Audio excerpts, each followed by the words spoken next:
Alright, so we're at the last video of the semester, the final demo reel. So what we want to do is we had these 4 assignments that we created this semester. The product rendering one, which was a still image. The environment, which was 3 images. The character, which was 1 image. And then our instructional video, which was a movie. So what we're going to do is we're going to go to a folder, and we're just going to put these in here. Now, like I said, we had 3 environment ones. I'm just going to copy this a couple times just so you can see I have that. Now, I've done just these text stills, but you would actually have 3 separate images for your environment. You'd have a character image, you'd have instructional video, and a product image. Okay, so we're going to go to After Effects, and I'm just going to drag all of these items into my project window. There we go. And if we get any messages that pop up, we can just say ignore any alpha channels or whatever. Alright, so now we're going to grab these in the order we want them to be shown. So your environment ones, obviously you want those to go together. But the other order doesn't really matter. So I'm just going to grab these in whatever order and drag this down to the new comp. It's going to say what size do you want to use these. So you should choose your instructional one because that's the only video that we have. Okay.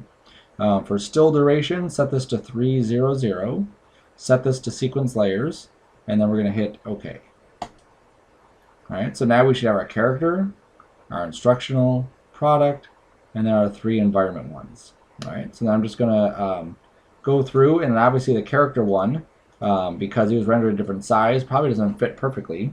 So we click on the character, hit S, and then we can scale it down. Now, however tall the character is, that's where you're just going to scale it down until it fits inside the screen.